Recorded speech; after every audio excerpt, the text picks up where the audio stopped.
All right, this is very exciting. Thank you for having me.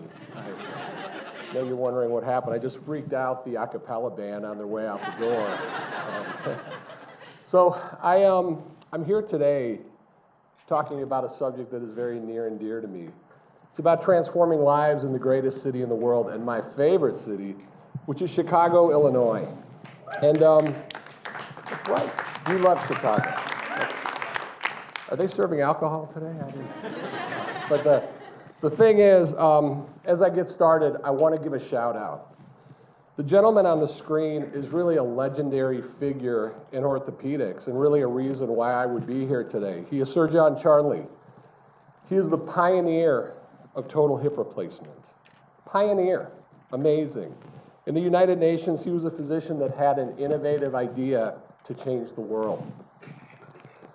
Dr. Charnley's innovation has brought improved mobility and pain relief literally to millions around the globe.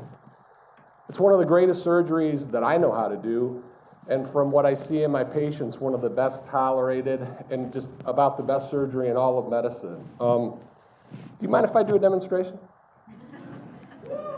Okay, here we go. So here's the deal. This is the human femur. When it becomes arthritic and diseased, we have options. Before Dr. Charnley, the only option was to leave it alone or just cut it out and let him go. With his pioneering invention of hip replacement, it's amazing because we actually mechanically reconstruct the hip. This is a human femur, and what I'm going to do, I get to use power tools and hammers. That's a good day in my universe. Keep your fingers away and watch out for flying debris. I like that.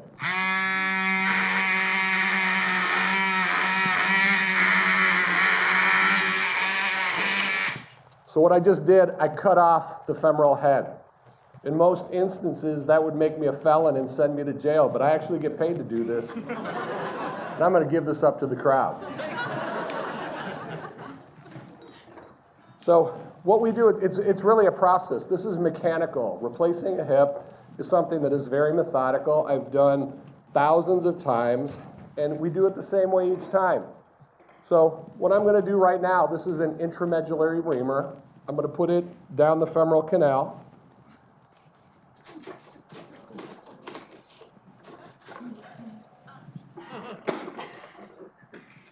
A rongeur to eat away some of the bone and make space for my hip prosthesis. Looks wicked, doesn't it? So I'm going to take the mallet, and this is a broach. We're going to expand the opening in the proximal femur.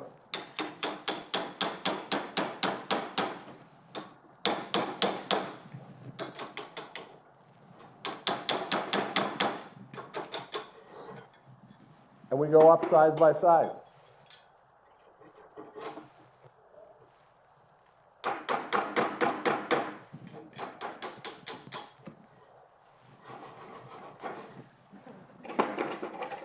I got style points for that move.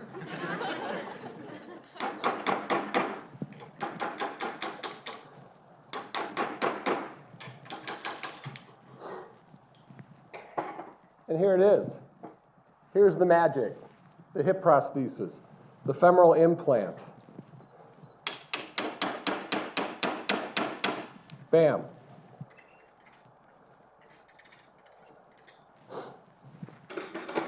And then we take on the articular surface. And there it is. It's really very simple. If you look at what the point is of a hip joint, it's basically just, it's a ball joint. You have it on your truck, you got it on your pickup, you got it on your car. But it's a joint that allows mobility and it removes pain.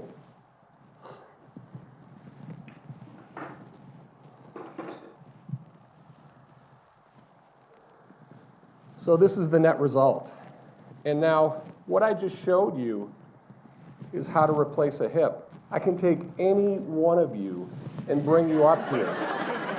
Not on your hip, But I can teach everyone in this room how to do it. It's not complicated, right? You saw the steps, it's reproducible. What's very difficult is to try and heal human beings. That's the challenge. The orthopedic implant industry, think about this. If hip replacement is one of the greatest techniques and technologies in modern science, with a 98% patient satisfaction rate, but it's widely unavailable to poor and minority patients in the United States. The orthopedic implant industry is a multi-billion-dollar industry.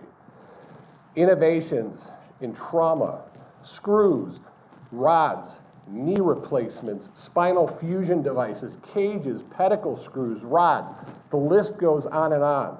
Yet all these fantastic innovations remain widely unavailable to minority and poor patients who, more so than not, need them more than anybody else. I'm going to digress for 1 second while I get out of my spacesuit.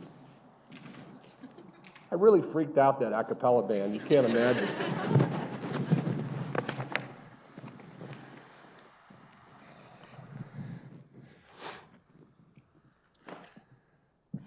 So I'm going to digress 1 second because really my story starts right here on Northwestern's campus. It was in 1981. I was a freshman that year. So I came here as a highly recruited All-State and All-American prep basketball player, very, very excited to play for the Wildcats, with a hope to one day become a professional athlete. Then bam, disaster struck. I blew out my knee. Boom, in a blink of an eye, it was gone. So here I was. Just yesterday, I was the All-American boy. It was now 3 major surgeries later. Depressed, despondent, disillusioned, and now disabled. Wondering what the hell I'm gonna be doing with my life from here on out. So I did what any angst-riddled college male would do. I joined a band. It was pretty cool, right? Nice segue, right, to rock and roll. But the thing was that for 5 years of my life, I had an amazing opportunity.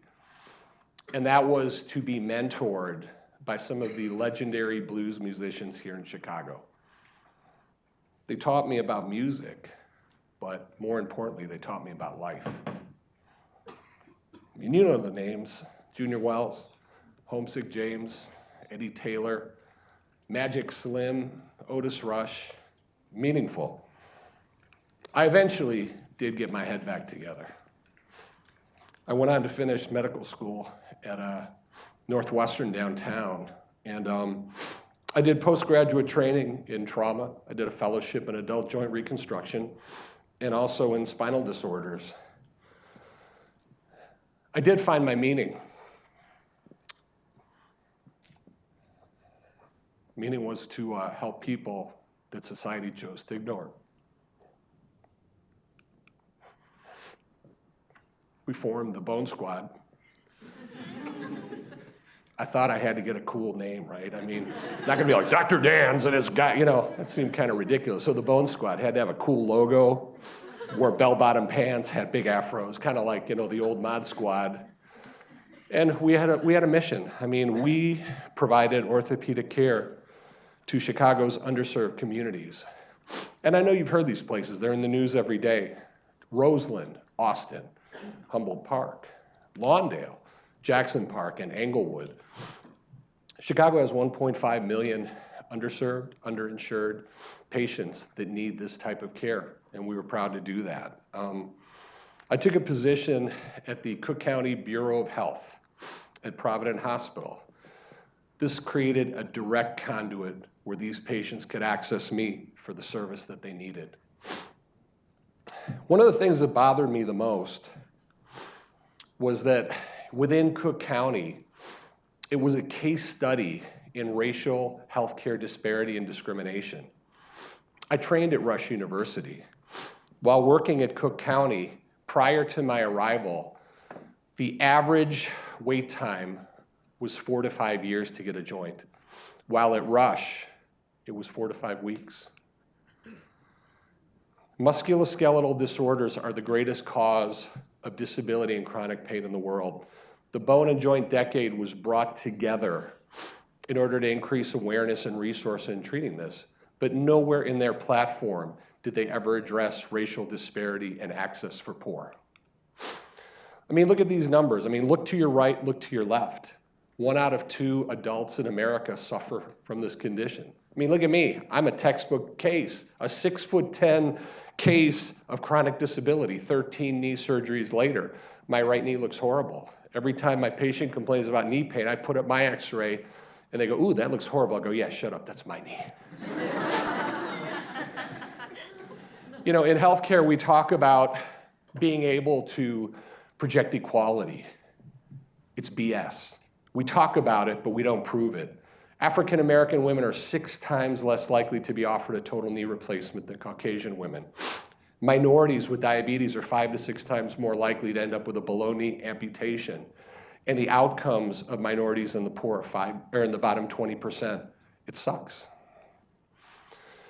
The cost to society is incredible. $800 billion a year, almost 6% of our gross domestic product allocated to musculoskeletal care for things like fractures, back pain, arthritis.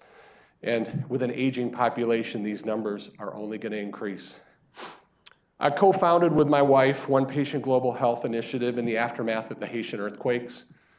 I was there as a first responder in the middle of just calamity and disaster, death and dismemberment. And I sat there in the middle of it and I said, I don't know what to do. I can't fix this problem. It's bigger than me.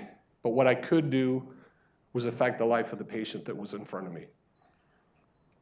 The challenges are complicated for musculoskeletal disease. As I showed you here, you can fix a broken bone. But the issues that affect patients are much more broad than that. It's not just the bone, it's a whole body that you're treating. It's a human being. The mission is simple. Heal the mind, the body, heal the spirit. At OnePatient, we treat all patients, regardless of ability to pay, without prejudice. The obstacles are very significant. When patients come in my door, even with the Affordable Care Act, resources are limited. They come to me in disease states that are far advanced. Patients have comorbidities. They're obese, they're diabetic, they smoke, they have behavioral disorders, they're depressed. You got to treat the whole human, people, not just the knee, not just an ankle, not just the back. The economic impact is significant for what we do because we keep patients engaged and in their community, functioning and in their community. The impact is huge. Nursing home care is $50,000 to $75,000 a year. For every year we keep a patient outside of the nursing home, it's a win. My patients are amazing people, truly. I learn from them. And once they advocate for themselves and they learn how to take ownership of their health care, it's amazing. Here they are. I have been very blessed to get access to this care. Without having insurance and being underemployed and all the other things that inhibit getting quality care, without this place, I really don't know where I would be today. My arthritis has limited me from gardening, from mowing the lawn, from shoveling, from going up and down the stairs. You name it. I've been getting help spiritually with this, not as well as just physical. And I have several things in life that, I go through because of the change in my life, the way I have to adapt to my pain. Without this particular type of program, I would think I would be really, really downsized because my limitation was very, very intense. It took away of a lot of joy in my life to where this made a big difference. This program needs to be implemented nationwide because there's a lot of people like myself who utilize these services. I do want to thank you for listening to me. The understanding is that all of us have the ability to make a change in this world. You can transform lives, just like we do one patient at a time. the most important thing you need is compassion and bring your empathy. Thank you.